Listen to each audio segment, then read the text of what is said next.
Storm, a Guelph Storm podcast with myself, Ryan Drury, the voice of your Guelph Storm on Rogers TV. Very pleased to be joined by a new face in the Royal City, someone I know that Storm Nation is very excited to have in town, the recently acquired Tyler Hopkins. Hoppy, how you doing, man? How are you? I'm doing awesome. How are you doing today, Ryan?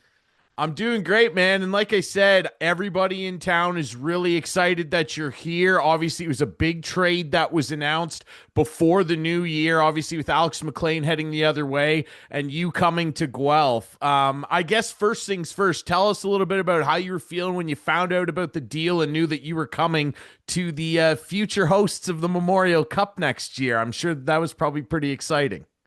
Yeah, it was it was a pretty interesting experience. First time I've ever been traded. But when I found out that it was I was going to be coming here, it was a lot of excitement for me and my family. Just being not living too far away from Guelph and kind of growing up, going to Storm games. There was a lot of excitement. The fans are awesome here. I'm being an opposing team coming in here and playing in the Sleeman. It's always a tougher game because the crowds are, they're so awesome and the fans are so into the game. Having that in the back of my mind, knowing I'd be playing in front of, passionate fans like that, and an awesome city and a great organization. It was really exciting when I found out. Now, obviously, you got to come from a great organization as well in Kingston. I mean, they love their fronts up there. A lot of history with that market. And obviously, you were a very high pick of that franchise. So before we move on and chat a little bit about kind of your hockey history and your excitement for being part of the Guelph Storm program, tell us a little bit about your experience in Kingston and obviously your deep ties to that community now. Yeah, it was a pretty always going to be a pretty special place to me. Going in there at 16, not really knowing what the OHL was all about. My billets, everyone in the organization just made me feel at home really fast. And it was something that I'm really thankful for. Made my transition as easy as I think it could have been. I really can't speak enough about how great the people are there, how well they treated me. Everybody else that has played for the front, and I actually only hear good things about it. It was a really special place. The community is awesome. The city of Kingston is pretty top notch as well. So I think that the more that I kind of look back on my time there, it always brings a smile to my face. Playing with, a lot of great guys and playing on a pretty good team last year. That's probably one of the tightest teams that I've ever played for. Had a lot of fun that year. That's kind of what I will always look back on when I think of Kingston. And, I'm really thankful for everything they did for me over the past 2.5 years. And if you weren't already, I'm sure you left town a pretty big Tragically Hip fan, of course. Yeah, you kind of have to be Yeah. when I started there. I wasn't really too into music really at all, and obviously I knew who the Tragically Hip were, but as you're there, you kind of you're around it quite a bit, and there's a lot of history of the Tragically Hip, whether it's in the city or even outside of our rink. It's we had a big Tragically Hip sign, so they're awesome, and it's a great city, and it's really cool to be able to kind of experience that with them being from Kingston. Absolutely, man. The hip, it's a big part of the Limestone City. Absolutely. I want to talk a little bit about your hockey roots. Now, I know you were born in the Campbellville area. Obviously, you're a Southern Ontario kid. I know you played some minor hockey with the Hamilton Bulldogs junior organization when you were a kid. Tell us a little bit about what it was like growing up for you. Obviously, how you fell in love with the game, some of your earliest memories from your hockey journey at the start. Yeah, I think it's kind of similar to most kids growing up. I was kind of on skates pretty early. My dad played growing up, he put me right into it, and I think just kind of right away, like most kids that kind of continue with hockey, just kind of fell in love with it. Had a lot of fun doing it. being in the dressing room with 18 to 20 of your best friends every day.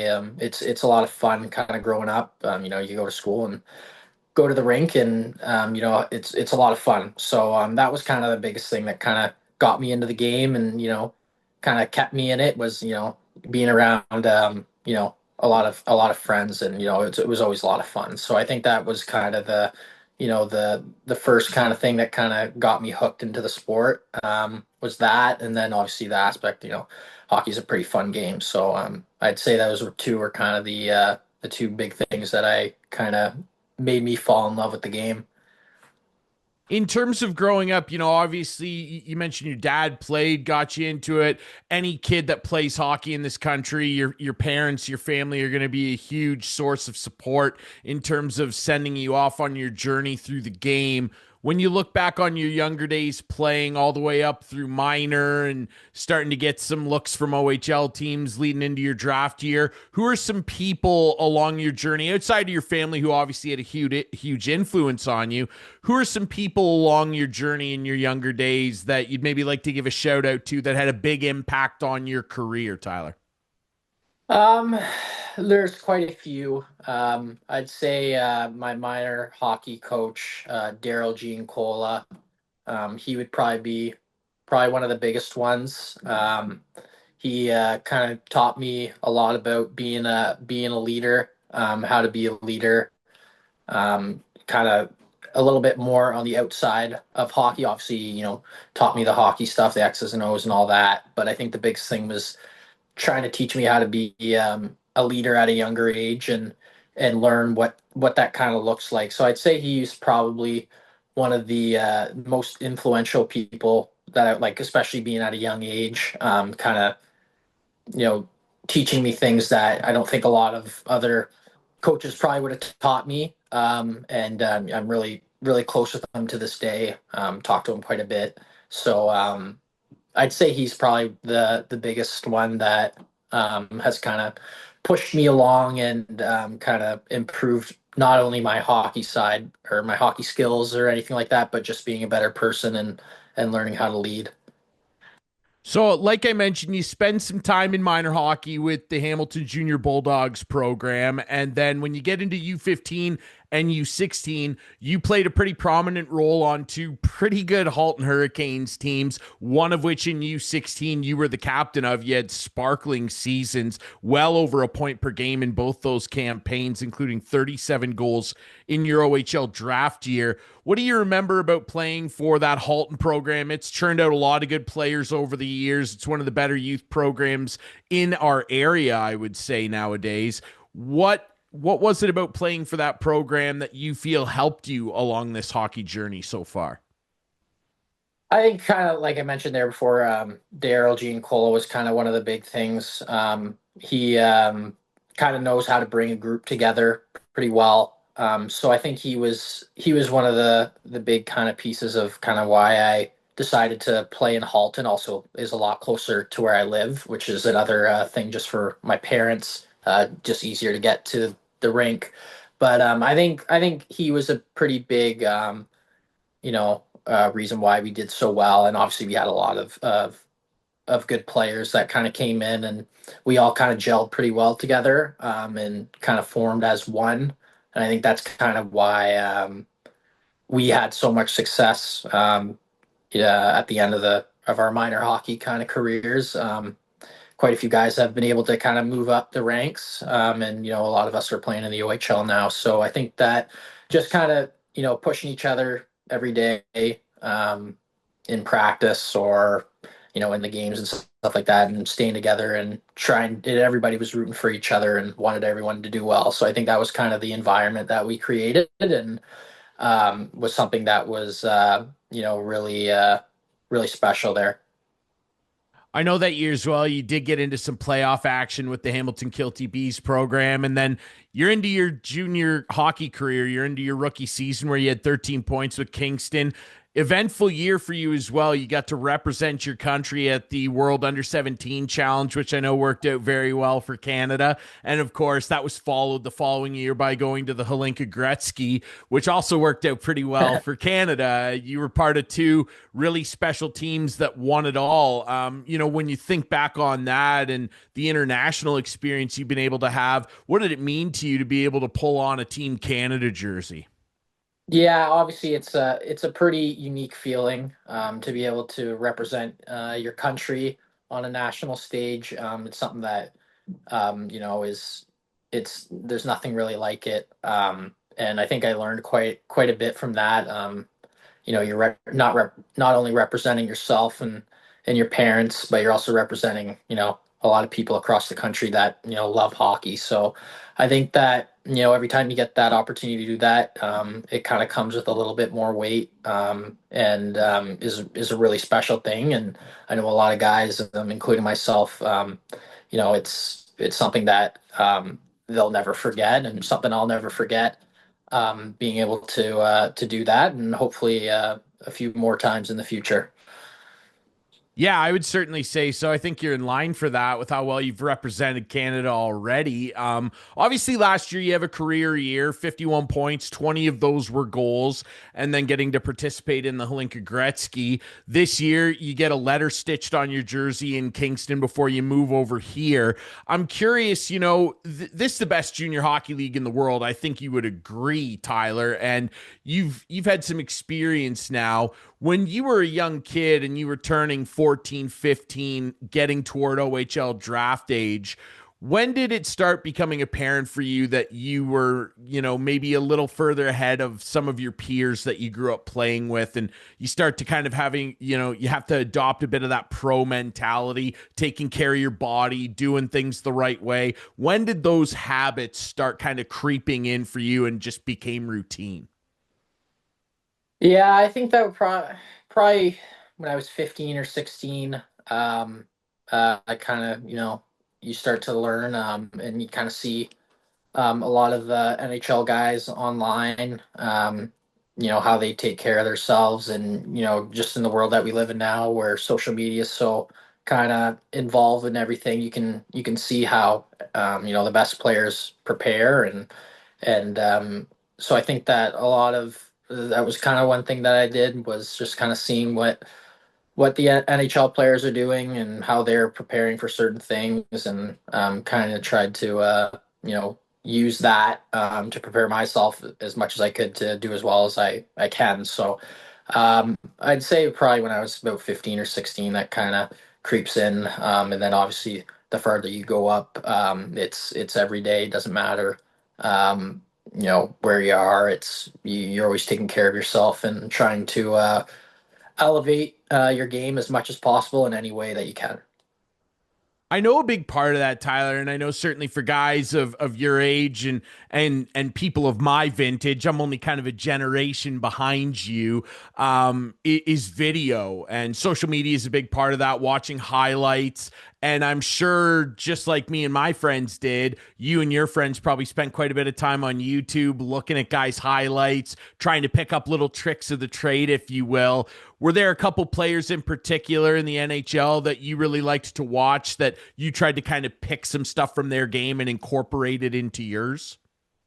Yeah, there's quite a few. When I was younger, I always liked to watch Patrick Kane highlights, because he always had some pretty sick moves. I wouldn't say I really emulate that, but I'd say I always liked watching him, and watching Matthews and stuff like that. But I think a player that I kind of studied a little bit more, and tried to take pieces of his game and try to bring it into mine, was Anthony Cirelli, in Tampa Bay.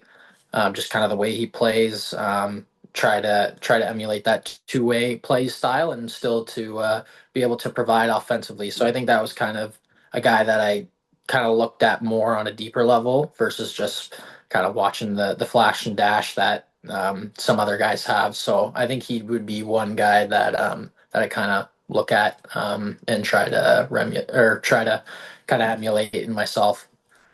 I like that answer. That's a good pull. Hey, all-time OHL player. That guy's a winner, man. And he Yeah. did some special things in this league. So I like that. And I mean, hey, he's turned himself into an Olympian. So you can't argue with the results. Heck of a two-way hockey player. And I do see a lot of his game in the way that you play.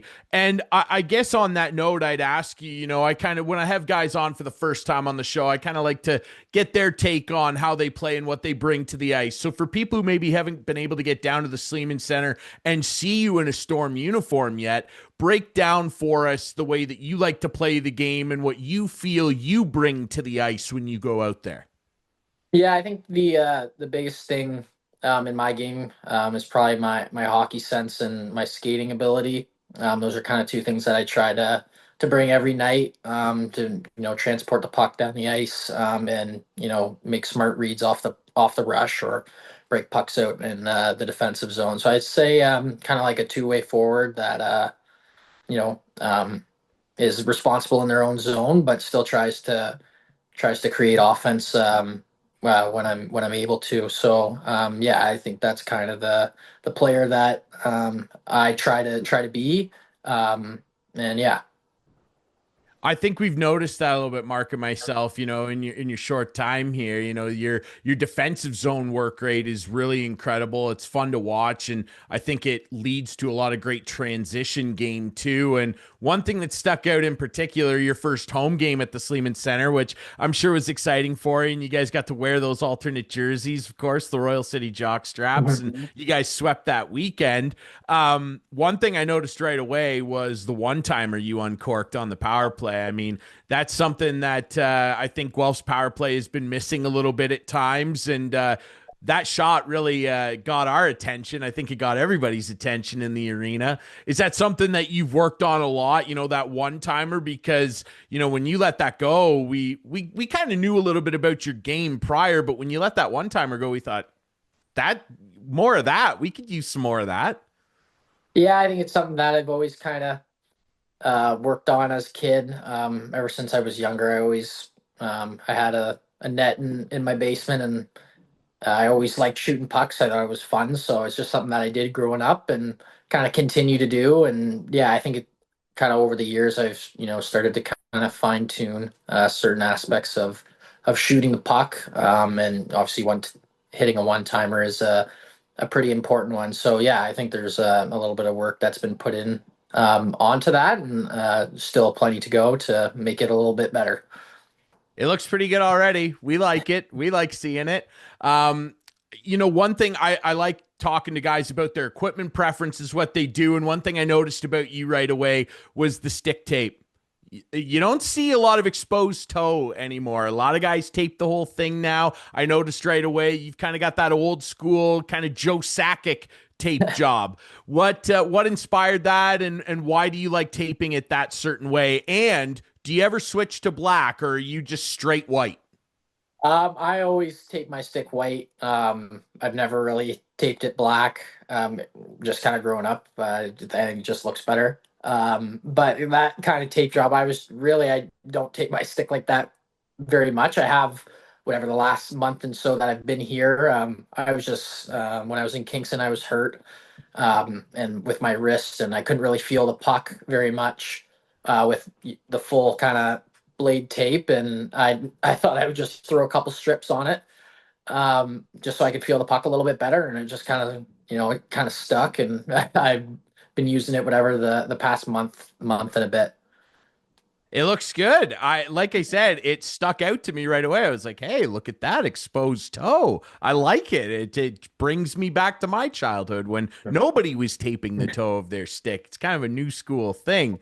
The rest of your equipment, your skates, your stick. What are you using? Run me down through your blade pattern, the flex, and your skates. Yeah, so I use a 77 Flex P92 curve. Pretty standard as it gets. Nothing really too special at all. With my stick, just kind of grew up using that and kind of have stuck with it. And then my skates are just the normal Bauer Vapor Hyperlights that a lot of guys use. So yeah, there's not really a whole lot of cool kind of special stuff that I kind of kind of use. It's just kind of the stuff that I've grown up using and just kind of continue to use that. Are you a guy that changes your equipment like your skates very often, or are you a guy that hangs on to a piece of equipment for a long time like Sid Crosby does? I think it kind of depends on what it is. Sticks, I'm definitely not not going to hang on to them very long. I like the new ones more than the worn down ones. But I think skates, I like to hold on to a little bit longer. I don't like really breaking in new skates. So usually I wear a pair for quite a bit till I can't really wear them anymore. And then kind of all the protective stuff's kind of similar. I don't like changing elbow pads is one thing. But other than that, most of it's just kind of replaced when it's broken or needed to be replaced. Efficient. I like it. Yeah, new elbow pads, they're the worst breaking in new elbow pads. I hate Yeah. that. I want to ask you, would you do you think that any of your teammates, past or present, would describe you as superstitious? Is there something that's been pointed out to you in your rink routine that other people have found strange, or do you think you're pretty even keeled that way?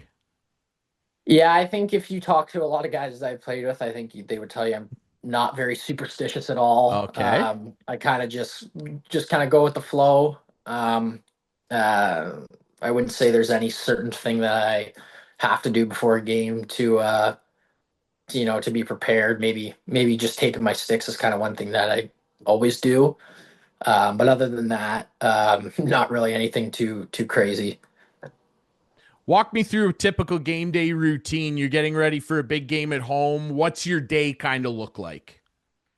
Yeah, so I think that usually in the morning we all go to the gym to kind of stretch, kind of get the blood moving and the body kind of feeling good for later on in the night.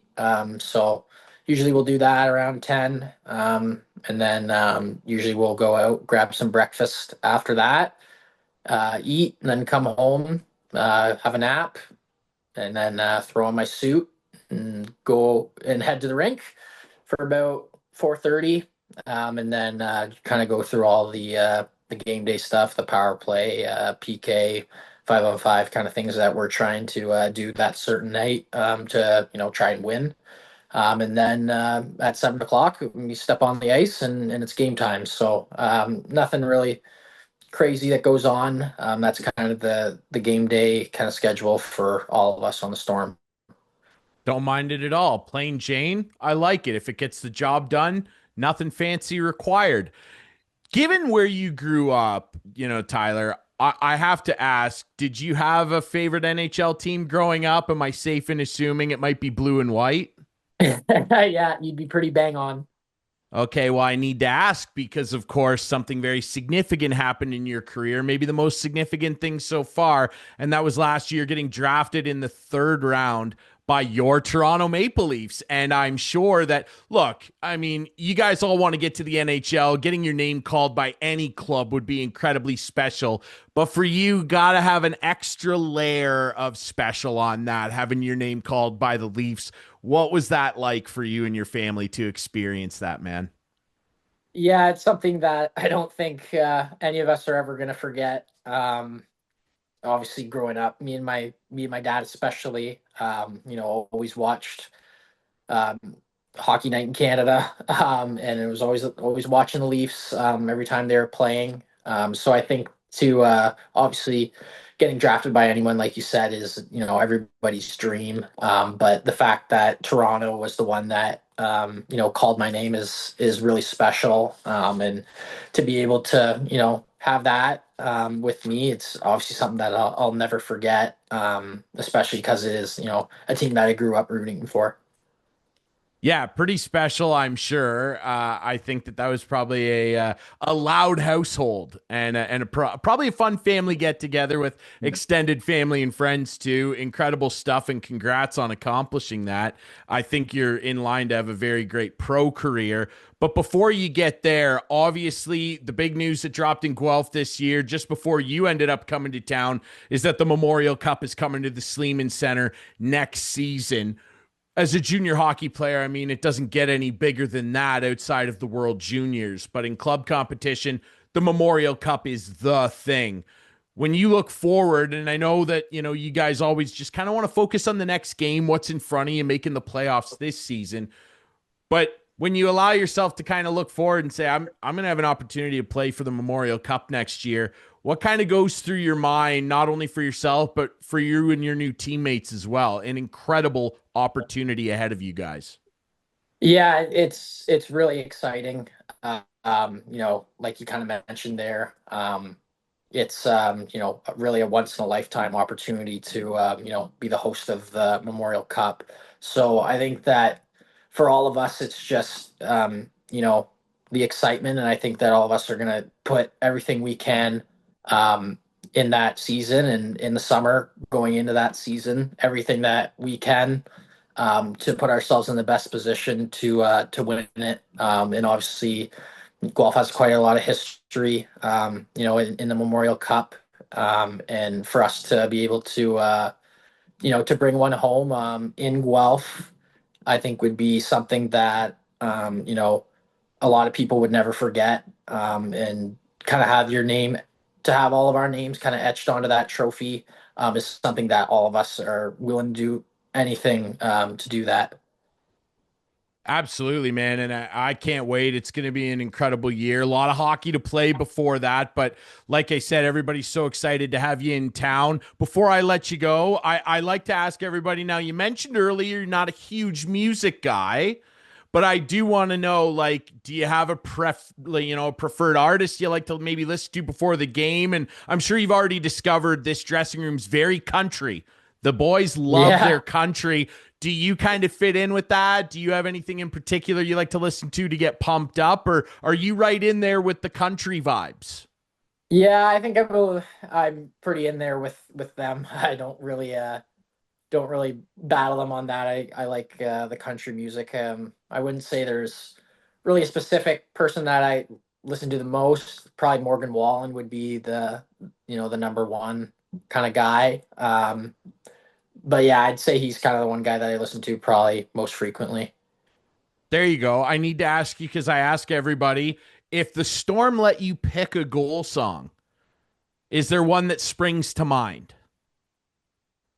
Yeah, honestly, I think it'd probably be Bob Cajun from the Tragically Hip. There's a few good ones. I can't remember most of them off the top, or one off the top of my head. Obviously, Bob Cajun's one of the ones they're most well known for. But I think that would be, I'd say probably a Tragically Hip song would be probably one of the ones that I would choose.